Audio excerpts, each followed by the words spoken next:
Welcome to Weather HQ. I'm Paolo del Rosario. This week, we featured stories such as the DENR's major initiative to revive metro waterways, the creation of a rapid test kit by Filipino researchers to detect deadly flood-borne diseases, and the MMDA's efforts to turn trash into flood control solutions in Metro Manila. First, let's see how the DENR is leading a massive campaign to restore metro waterways. Here's my interview with DENR NCR Regional Executive Director, Attorney Michael Matias. In terms of what we've collected dito sa San Agustin area, it is a joint effort with the local government unit and our mayor offices. We were able to collect almost 1 ton of trash dito sa area na ito sa San Agustin alone. This is somehow related to the recent typhoon na dumaan dito sa atin, yung Krising. And of course, when we take a look at yung waste po na nakuha po natin sa mga waterways natin, again, around 1 ton of waste collected, what are the most common items that we ended up finding? Normally, sir, ito po yung mga residual plastics po natin. May sachets tayo dito, and yung mga PET bottles are still there, and different kinds of plastics, yung plastic labo nandito rin. And also, aside from that, meron tayong yung mga putol na puno, yung mga branches, and other waste, even yung mga used, to some extent nga, minsan meron pa tayong mga used appliances, and sofas, yung mga sofas, and in extreme cases, mga furnitures din. Wait, sorry, so sir. These are the types of waste na nakokolekta natin. Sir, nakahanap kayo ng sopa sa waterway? Hello, sir. Medyo nawawala sir, po. You were able to find a sofa po in the waterways po natin? Tama po ba? Yes, sir. But not in this particular case. In other areas, when we do clean up, ito po yung mga nakikita natin. And meron po tayong, nabanggit ko po kanina, yung appliances. Like, for example, yung refrigerators. Tinatanggal lang po nila yung casing na bakal and yung mga styro sa loob. Ito po yung mga nakikita natin ng mga floating po dito sa ating mga waterways when we do regular cleanups po. So what does that say po about yung state ng solid waste management po natin, especially when it comes to appliances and furniture?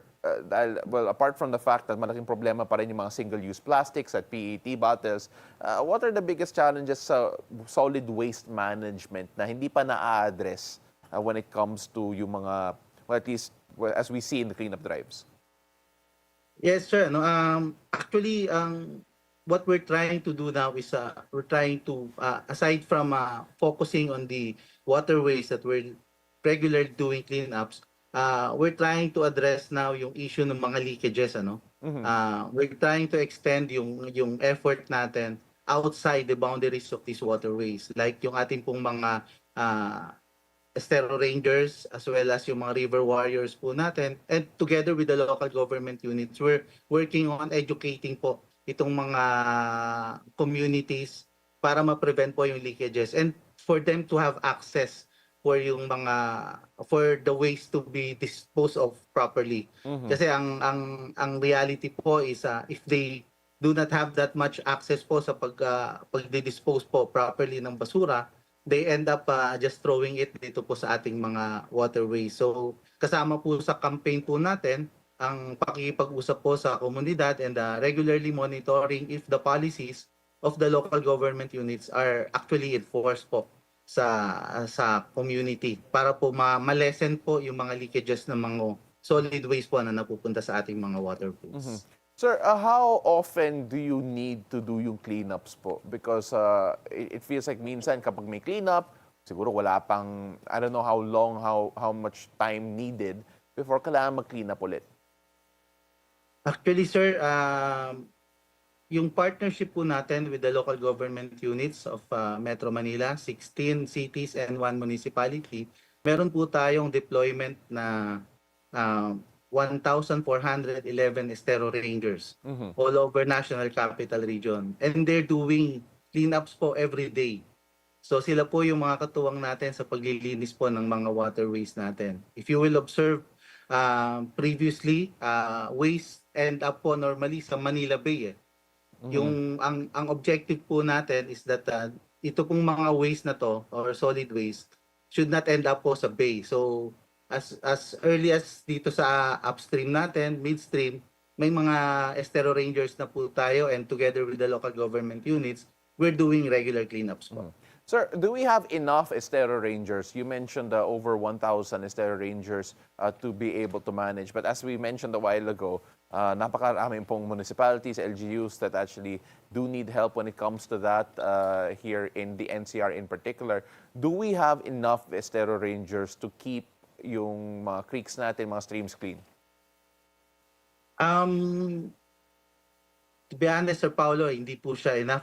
As we've mentioned, even with the number of sacks, for example, of solid waste that we've collected for this year alone, totaling to 877,000 sacks, or more or less 28 million kilograms of waste collected from January to June alone.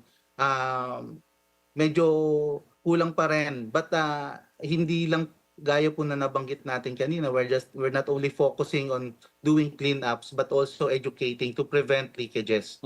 Para po makapag-establish po tayo ng program and trajectory as to how we will be able to lessen drastically the waste po ending up dito po sa ating mga waterways. Well, apart from yung estero rangers and education, if I'm not mistaken, you're also using different technology po to not just help with the cleanup but also improve yung water quality. If I'm not mistaken, gamit na po kayo ng mga bokashi balls. I'm not familiar po with yung bokashi balls. Ako personally hearing it for the first time. What are yung bokashi balls ito and what can they do for yung water quality po dito? Bokashi ball po are some of the remedies or the things that we're doing po para ma-improve yung water quality. Ito po ay normally composed of organic material, rice hulls, nandiyan po yung effective microorganism, soil, para po pag pumunta na siya sa tubig, it decomposes yung mga sludges po sa ilalim po ng ating river. So malaki po ang tulong niya, especially in areas na medyo stagnant po yung flow ng ating tubig. So nakaka-improve po siya na talaga ng water quality. How quickly does it affect yung water po in general? Yes, sir. Apo. Yes. Sir, Attorney, Yes. how quickly does it affect yung water quality in terms of getting results? It will depend po. Depende yon kung gaano ka-polluted po yung tubig. But normally, it will take weeks then to improve yung water quality, provided that yung loading ng pollution, hindi po ganun din kadami. So, mapapansin po natin na yung bokashi balls are remedy dito po sa mga waterways that are considered polluted. But similar to solid waste, we should likewise be looking at yung how to prevent the flow of contaminated wastewater. So we really need the help of the local government units in the implementation of their septage management program. So these are the waste coming from the households, commercial centers, that's required po kasi under the Clean Water Act that these establishments should have a wastewater treatment facility before the water is being discharged to the receiving bodies of water natin, like yung waterways din po. So ito pong bokashi ball ay isa lang po sa paraan para po malesen or bumaba yung contaminants po sa ating mga receiving bodies of water. But more importantly, yung discharges po coming from either domestic and yung mga commercial areas po natin should pass through a wastewater treatment facility and should comply with the DENR standards. In that way po, bababa po yung volume na pollutant dito po sa ating mga receiving bodies of water. Well, it feels like matagal na po na problema po yan when it comes to yung mga contaminants, especially from commercial areas and residential areas. But of course, all of your efforts, I'm sure, do tie up to yung long-term Manila Bay rehabilitation program po natin. When we take a look at the efforts to try and make sure na yung basura po natin does not end up in Manila Bay, just how important is this effort po in ensuring that Manila Bay does have a fighting chance in terms of yung rehab program po niya? Definitely, sir. In fact, we've seen some improvement in the recent past, para dito sa ating, not only in terms of solid waste but in terms of water quality, there's some improvements, but uh, the effort should be done not only by the national government agency. Of course, malaking parte po nito ang ating mga local government units for implementing po yung batas patungkol dito sa ating mga solid waste at liquid waste po. And also, we are currently working with the Department of Justice to monitor yung compliance po sa ating mga easement regulations. Isa rin po itong napakalaking bagay sa pagtulong sa pag-improve ng water quality, because if we maintain the 3-meter easement po dito po sa National Capital Region, which is a highly urbanized area, malilesen po talaga yung discharges po ng either solid waste or liquid waste po. After the break, a made-in-the-Philippines rapid test kit that can spot deadly flood-borne diseases in under an hour. How does it work, and how many lives could it save this rainy season? Stay with us. Weather HQ returns in just a moment.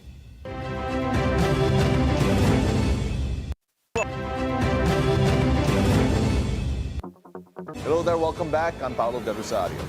Filipino researchers have achieved a breakthrough. A portable rapid test kit developed by CLSU and DOST-PCHRD that can identify deadly flood-borne diseases in under an hour.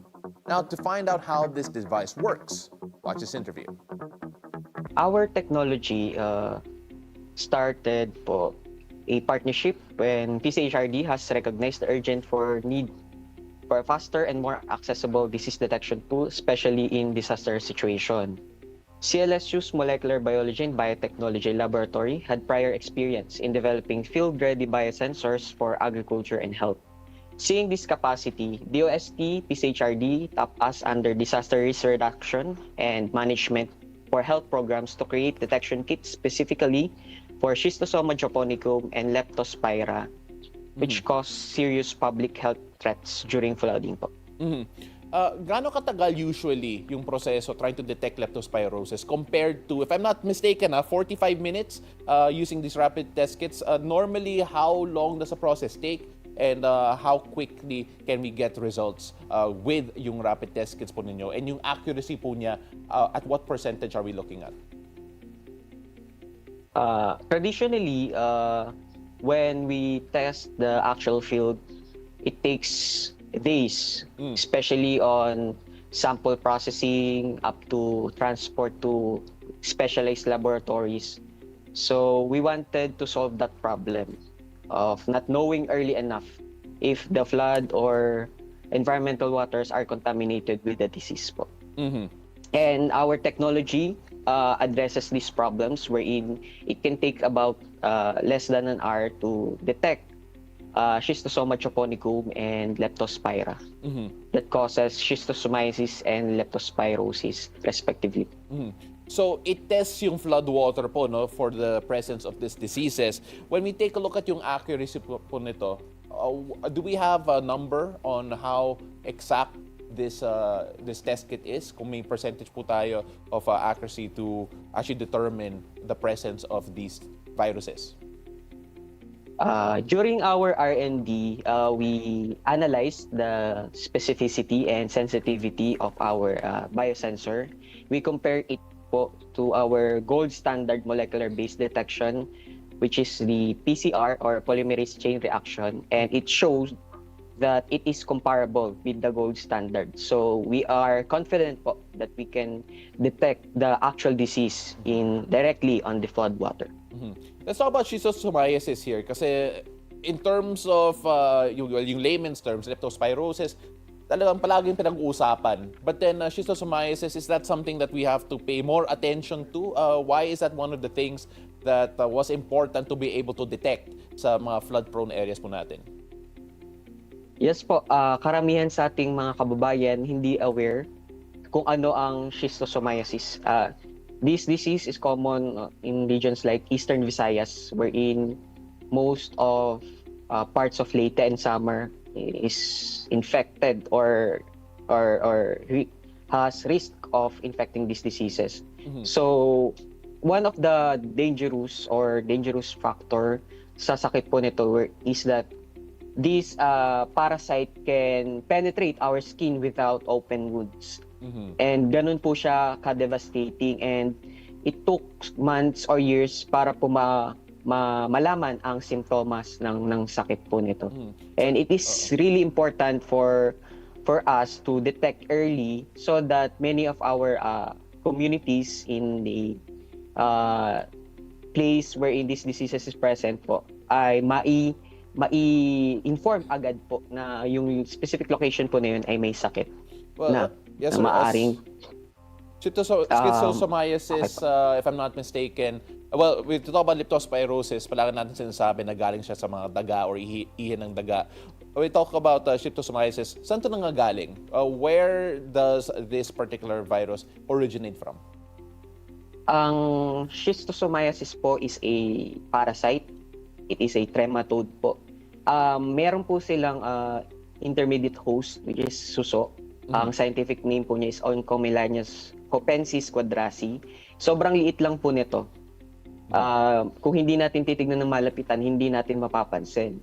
So, they are common po in a damp area or mga mabasang lugar tulad ng irigasyon, mga rivers and lakes po. So, our Filipino people na nagtatrabaho near that area, like our farmers, will likely infect po yung disease na to.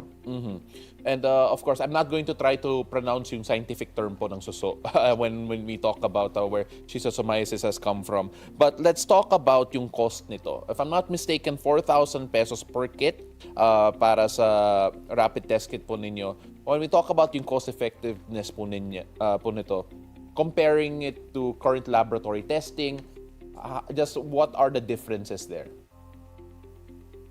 Conventional laboratory testing can cost more when factoring in sample transport, lab fees, and turnaround time. Sometimes it may reach about 10,000 pesos or more for multiple samples.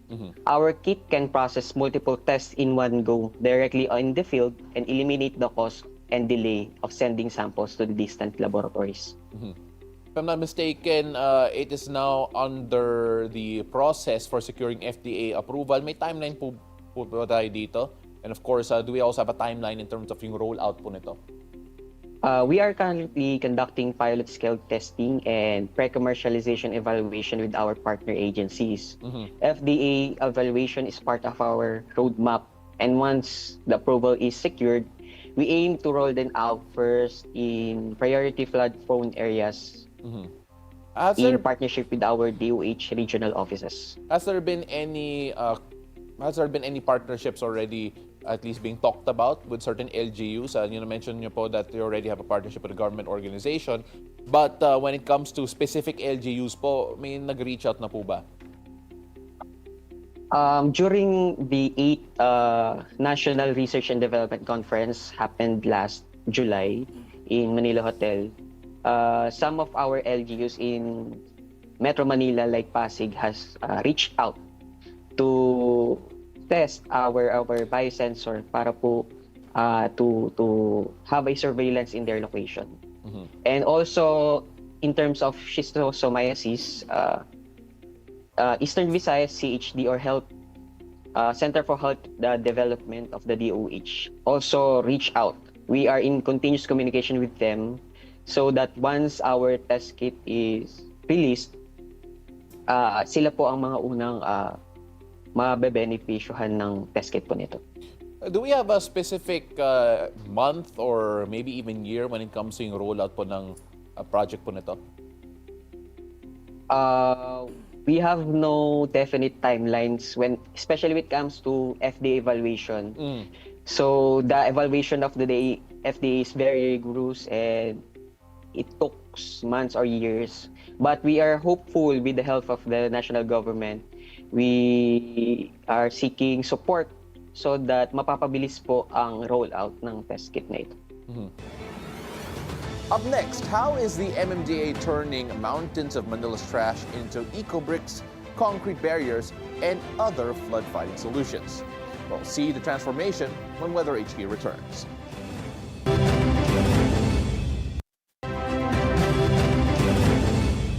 You're still watching Weather HQ. I'm Paolo del Rosario. The Metropolitan Manila Development Authority, or MMDA, is transforming waste into useful materials like eco-bricks and concrete barriers to help address flooding in Metro Manila. To learn more about this initiative and this innovative program, here's my interview with Director Mark Edmond Navarro from the MMDA's Flood Control and Sewerage Management Office. Well, of course, syempre we are finding solutions to our perennial problem, that is yung basura natin. So, hindi naman like, syempre, darating yung point na mapupuno ang ating mga landfills. So, we have to think of an innovative solution para itong mga basura na to ay may convert to something very useful. So, isa dito sa mga naisip namin, one of which is yun nga, converting all our basura to a useful eco-bricks, hollow blocks, and even concrete barriers. So isa to sa mga naisip namin ng mga solusyon which in a way, mababawasan yung mga basura natin na napupunta sa mga drainage systems natin or waterways. Mm-hmm. Sir, if I'm not mistaken, the trash is collected sa mga pumping stations po ninyo. And of course, it has been noted in the past na napakadami po yung trash na naiipon sa mga pumping stations po natin in general. But then in terms of improving yung flood management, does this actually help in terms of yung flood management systems natin in Metro Manila? Well, konti-konti, we're getting there. Kasi syempre marami tayong mga basura na nakokolekta, lalo na doon sa pumping stations natin. Especially, yun yung doon napupunta from waterways, doon napupunta yung ating basura. Kaya ang nangyayari dito, we have to do something about it. So what we did, nagtayo kami ng facility mismo sa pumping stations na pwede nating ma-convert all this basura. Mm-hmm. Can you tell us more about the process of yung conversion po nila? What are the challenges, especially when it comes to processing these waste from the waterways? And normally, ano yung mga result po? Like how much material can we actually produce? Well, okay.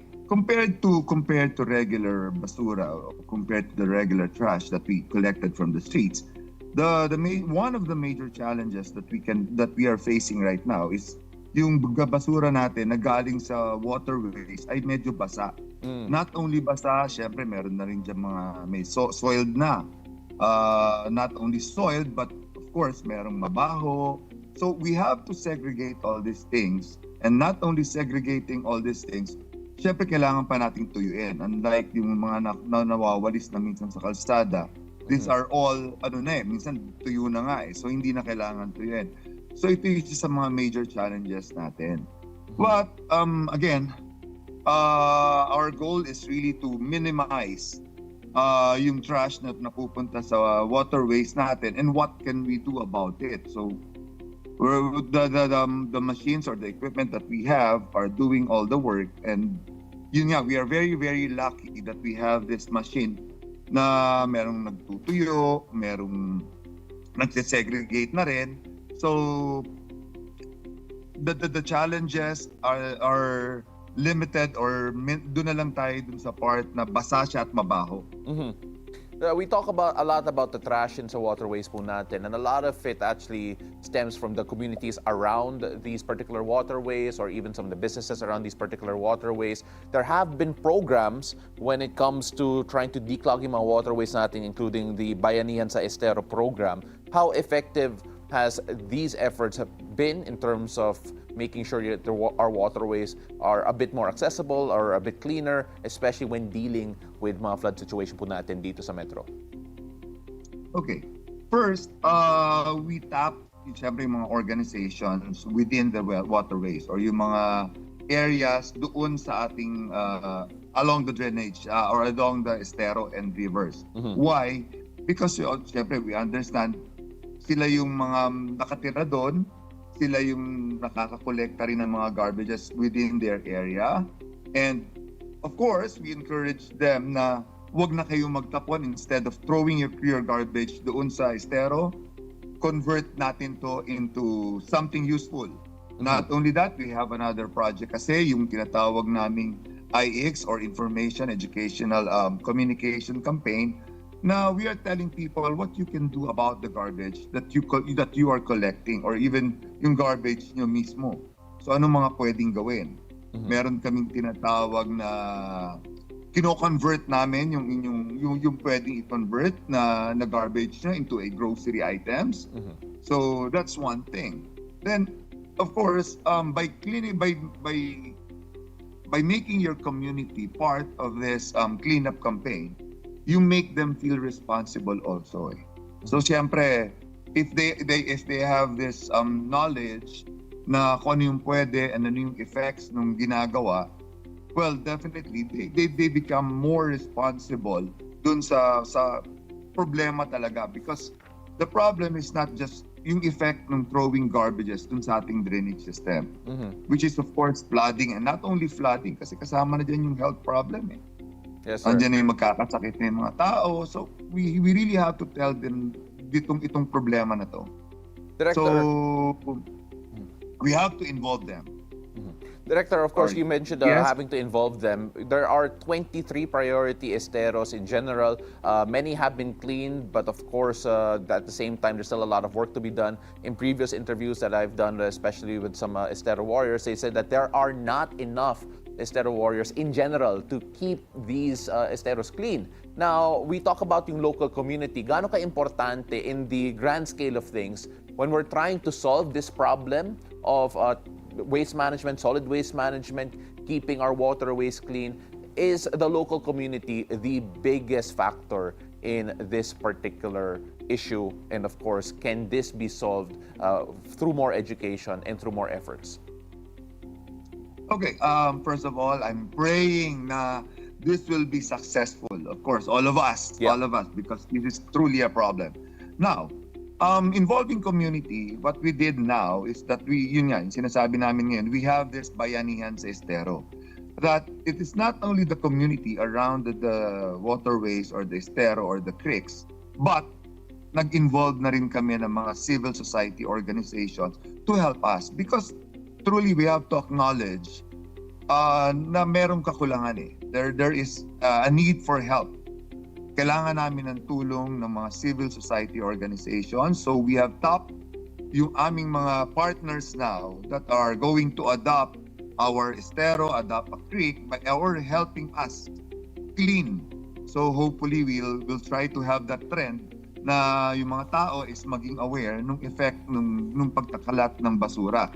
Kasi now, what we're really doing is that meron kaming mga kinakausap na civil society na kung pwede nyo bang i-adapt to.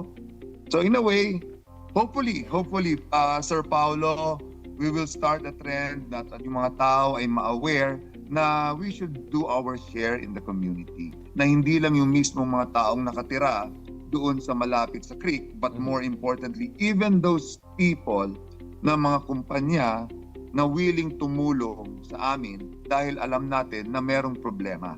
And that is basura, indiscriminately throwing trashes kung saan-saan, especially sa waterways natin. And yung waterways natin is yung pinakamagandang daluyan ng tubig para lumabas yung tubig natin going to Manila Bay or other bodies of water.